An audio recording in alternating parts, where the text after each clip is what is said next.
പ്രിയപ്പെട്ട സഹോദരങ്ങളെ, ഇന്ന് നമ്മൾ ചിന്തിക്കുന്ന വിഷയമാണ് വചനം ഹൃദയത്തിൽ സൂക്ഷിക്കുക. ഹല്ലേലൂയ, യേശുവേ നന്ദി.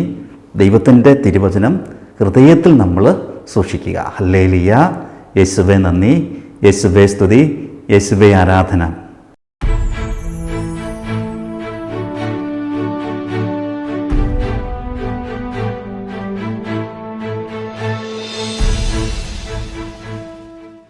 പ്രിയപ്പെട്ട സഹോദരങ്ങളെ, നമ്മൾ അനേകം വചനങ്ങൾ കേൾക്കുന്നവരാണ്, വചന ശുശ്രൂഷയിൽ പങ്കെടുക്കുന്നവരാണ്.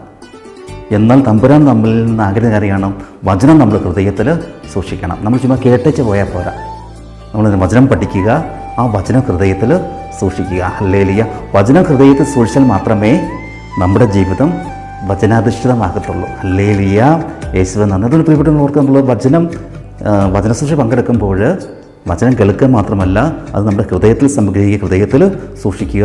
അതെന്ത് ചെയ്യണം? അത് ഫലപ്രാപ്തിയിലെത്താനായിട്ട് നമ്മൾ പരിശ്രമിക്കുക.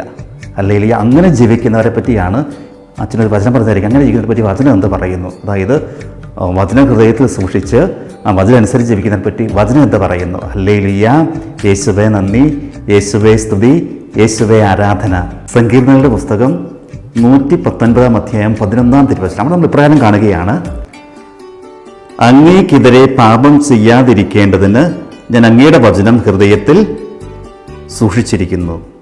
ഹല്ലേലൂയ, വചനം പറയാണ്, അങ്ങേക്കെതിരായി പാപം ചെയ്യാതിരിക്കാൻ തമ്പുരാനെ അങ്ങയുടെ വചനം ഞാനിവിടെ ഹൃദയത്തിൽ സൂക്ഷിച്ചിരിക്കുന്നു. ഹല്ലേലൂയ. പ്രിയപ്പെട്ടവരെ, പാപം ചെയ്യാതിരിക്കണമെങ്കിൽ, തിന്മയുടെ വഴിയെ പോകാതിരിക്കണമെങ്കിൽ ഈ വചനം നമ്മുടെ ഹൃദയത്തിൽ നമ്മൾ സൂക്ഷിക്കണം. ഹല്ലേലൂയ. കേട്ട് ചുമ്മാ വിട്ട് കളഞ്ഞാൽ പോരാ, അല്ലെങ്കിൽ ചുമ്മാ രസത്തിന് പോയി ഇരുന്നാൽ പോരാ. അച്ഛൻ്റെ വചന പ്രഘോഷം നല്ലതാണ്, അതുകൊണ്ട് പോയി ഇരുന്നേക്കാം. അങ്ങനെയല്ല, ആ വചനം എന്ത് ചെയ്യണം? ഹൃദയത്തിൽ പതിപ്പിക്കണം.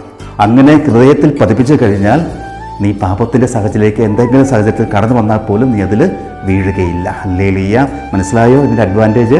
ദൈവവചനം ഹൃദയത്തിൽ പതിപ്പിച്ചാലുള്ള അഡ്വാൻറ്റേജാണത്. അതായത് നീ പാപത്തിൽ വീഴുകയില്ല. ഹല്ലേലൂയ, യേശുവേ നന്ദി, യേശുവേ സ്തുതി. അതുകൊണ്ട് പ്രിയപ്പെട്ടവർ, നമുക്ക് വചനം കേൾക്കുന്നവർ മാത്രമാകാതെ അത് ഹൃദയത്തിൽ സംഗ്രഹിച്ച് അത് ഫലം പുറപ്പെടുവിക്കാൻ നമുക്ക് പരിശ്രമിക്കാം. ഹല്ലേലൂയ.